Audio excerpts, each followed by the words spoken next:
Eu vou apresentar aqui para vocês, sem sombra de dúvida, a pesquisa mais bombástica dos últimos tempos, talvez das últimas décadas. Uma entrevista que mostra como o nosso sistema judiciário foi aparelhado, corrompido por dentro e transformado numa máquina de repressão e de perseguição política, nas mãos de uma pessoa. Uma pessoa que todos no país conhecem, Alexandre de Moraes. Um rosto que está circulando, se você abre o celular hoje, um dos rostos que vai aparecer em questão de minutos para você é desse cidadão. Até poucas semanas, um cidadão anônimo, ninguém sabia da existência dele, mas foi peça fundamental nessa organização criminosa criada dentro do nosso sistema judiciário, do nosso TSE, da nossa Suprema Corte, corrompendo instituições que são vitais para uma democracia sadia. Eduardo Tagliaferro, ou Talhaferro. Esse nome está circulando o dia inteiro, há vários dias, como sendo a peça fundamental, uma peça crucial nesse sistema. Um homem que estava fazendo o seu trabalho, estava cumprindo ordens e agora está pagando um alto preço por ter cumprido essas ordens ilegais. Possivelmente será perseguido também por Alexandre de Moraes. Todos os indicativos já mostram que Alexandre de Moraes vai tentar destruir a vida desse cidadão. E numa tentativa de sobreviver, ele está vindo à tona e contando tudo o que aconteceu. Ele era o perito do TSE, daquela Gestapo do TSE que o Alexandre de Moraes havia criado. E era ele responsável por fornecer os relatórios para derrubar os perfis que o Alexandre de Moraes não gostava. Então, ele deu uma entrevista recentemente, está aqui ele do lado do Alexandre de Moraes. Sinceramente, eu sinto pena desse cara. A vida dele está virada ao avesso, a família dele deve estar sendo perseguida, ele deve estar sendo ameaçado constantemente, afinal de contas ele está abrindo o jogo, mostrando as entranhas de uma ditadura que o Alexandre de Moraes criou dentro do nosso sistema judiciário. Então vamos às perguntas, e o vídeo vai ser um pouquinho mais longo, mas eu tenho certeza que vale a pena assistir até o final. Aqui ele conta por que ele decidiu conceder essa entrevista. Não conversei com ninguém até agora, mas com a Revista Oeste faço questão. Conheci a Revista Oeste pelo TSE, nas mensagens divulgadas. Digo que não encontrei nada da Revista Oeste. Sou ético. De fato, não existia nada. Tanto é que o Ayrton Vieira diz: use sua criatividade. Pegue coisas mais ácidas. Nem coisas ácidas havia. O senhor vazou mensagens para o jornalista Glenn Greenwald. Aqui ele fala que não, que ele jamais faria isso porque ele conhece o Alexandre de Moraes e ele jamais teria coragem. Ou seja, ele sabe que o Alexandre de Moraes poderia destruir a vida dele. Glenn Greenwald e Fábio Serapião, responsável pela série de reportagens o procuraram. Recebi contato do Fábio Serapião uma vez querendo falar comigo, não respondi. Depois recebi contatos de vários jornalistas. Aliás, enviei para o STF as perguntas que o repórter da Folha de São Paulo fez para mim. Ou seja, ele é um cara que fez tudo de acordo com o que deveria ser feito para se preservar. Aí fala sobre a questão de violência doméstica. O que aconteceu? Fui preso ilegalmente porque não houve violência doméstica. O disparo da arma foi acidental. O processo que ocorre no município de Caieiras trata apenas de disparo acidental de arma de fogo. Todas as testemunhas são claras. Não atirei. O laudo mostra que minhas mãos não tinham vestígio de pólvora nem de chumbo. Foi uma armação política. Não fui sequer para uma cela. Fiquei numa sala a noite inteira. E aí fala, foi nessa ida à sede da Polícia Civil que o senhor deixou o celular? Até o momento de ir para a custódia, estava com meu celular. Quando passei meu celular para a mão do meu compadre, desbloqueei o aparelho. O agente jamais imaginaria que pudesse haver uma palhaçada dessa. Agente, né? O que aconteceu depois? Fui para casa, não deu nem 15 minutos, uma viatura chegou à minha residência. A polícia foi na minha casa, atrás do celular, enquanto eu estava a caminho da custódia. Fui conduzido sem mandado, levado para uma delegacia de Franco da Rocha e não de Caieiras, onde corria meu processo. Chegando lá, o delegado virou e disse: poxa, está todo mundo atrás desse telefone. O ministro Alexandre de Moraes ligou de Brasília pedindo o telefone. Esse telefone irá para São Paulo e de lá seguirá para Brasília.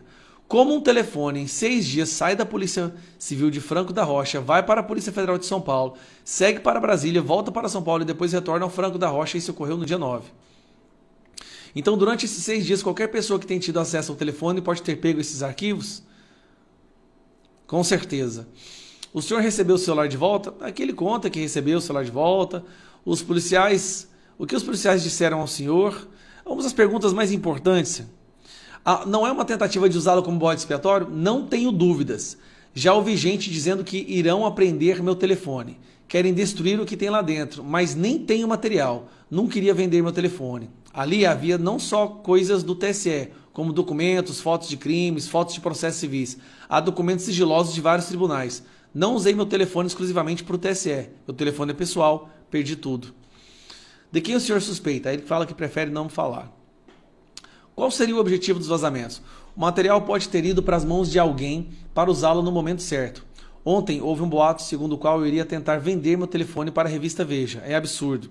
Se vasculharem a minha vida, verão que meu padrão de vida despencou depois que fui para Brasília. Ali não era a minha fonte de renda principal. Tenho outros negócios, nunca tive relação com política.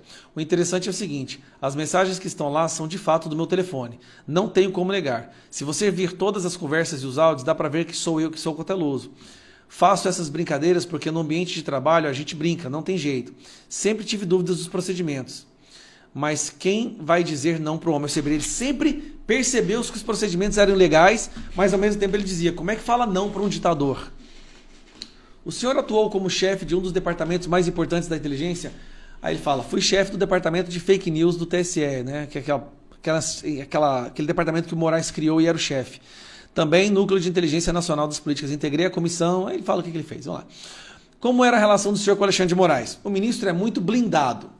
Se falou comigo 3, 4 vezes, foi muito. Então, as coisas vinham e não eram para mim.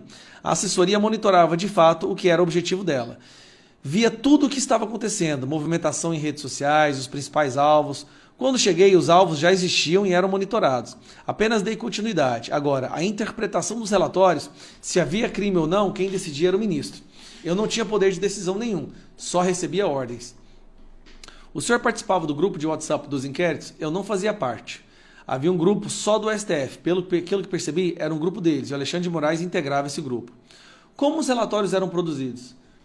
Eu recebi o material por WhatsApp, porque o ministro era tanto do STF quanto do TSE. Existia certa urgência para atuar, para intervir, porque o discurso sempre era de que queria ter golpe.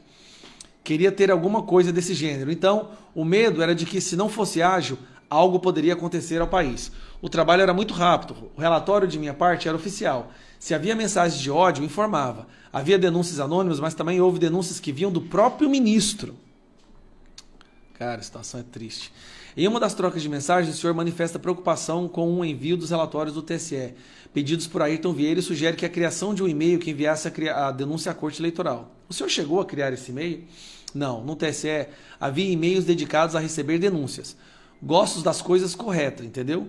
Mas não posso questionar uma coisa que não conheço, como a metodologia do tribunal. Caí de paraquedas ali dentro. Minha função era pegar um objeto, ver se era crime. Não é rito, isso não é comigo. Não me formei em direito há mais de 20 anos. Não estou nem atualizado em relação ao Código de Processo Civil, ao Código de Processo Penal. O que é que determina os ritos, as formas processuais de agir. O senhor recebeu ordem absurda?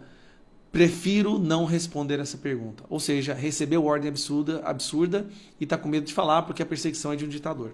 Já se negou a cumprir alguma ordem? Nunca, porque não tinha como. Mas de coração aberto, com a consciência limpa, posso dizer que poupei muita gente. Sei que fui e sou massacrado pela direita. No entanto, não tenho apreço por nenhum lado político. Se fosse me classificar como uma pessoa política, seria de direita, jamais de esquerda. E sim, evitei prejudicar muita gente, inclusive a própria Revista Oeste. Eu falava, não, isso aqui não. Como ocorreu a tentativa de incriminar a Revista Oeste? Na verdade, não sei a intenção, não sei a origem. Eu era o cozinheiro. Olha, levantava esse material para mim ver que, levanta esse material para mim ver o que tem. Nas falas publicadas pelas reportagens, digo que encontrei apenas material jornalístico. O senhor entende o desespero das pessoas que foram perseguidas por Alexandre de Moraes? Sei que meu trabalho fez parte disso, mas não tive opção. Meu Deus. Eu era um funcionário e, como se fosse um cozinheiro, e o dono do restaurante falava assim, quero que você faça feijoada hoje, coloca beterraba na feijoada. Suponha que respondi, mas beterraba não. E o chefe respondeu, não, põe beterraba. Tá bem, colocarei a beterraba. O TSE e o STF acionaram o senhor para investigar os atos do 8 de janeiro. Houve um pedido do STF para a realização de um levantamento de dados dos manifestantes. Ficha civil, vamos dizer assim. A equipe de investigação produziu esses documentos. Foram semanas